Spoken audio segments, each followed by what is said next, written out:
Sessiz sessiz. Gel. Mehmet. Şşş. Sessiz. Uy başını ye. Ben başını yedim. Mehmet büyüdü.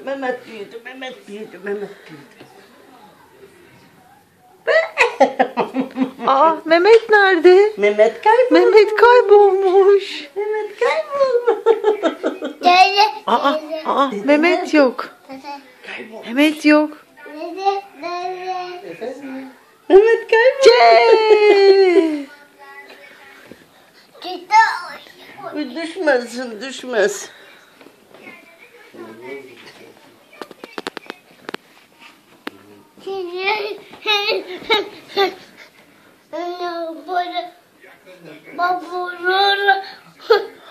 Ne oluyor ya? Burnu nerede onun?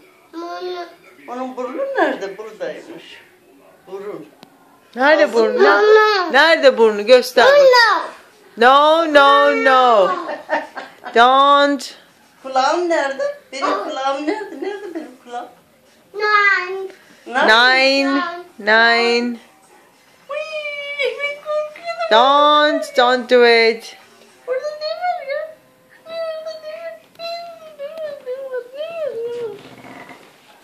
Nerede benim kulağım Mehmet? Git Don't do it, Mehmet. Mehmet kayboldu. Nerede Mehmet? Pırt bak gidiyor orada pırt yapıyor. Pırt yaptı. Üf.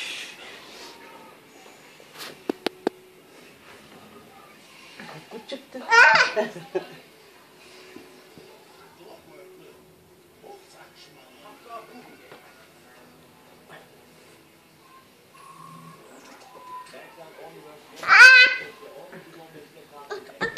Tamam. Hadi gel. Çık oradan. Çık oradan Mehmet. Gel oğlum hadi. Gel Mehmet. Hello.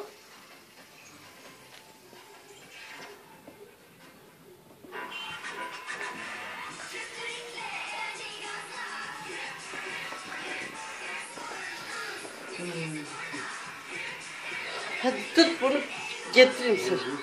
Tut çekeyim getireyim seni.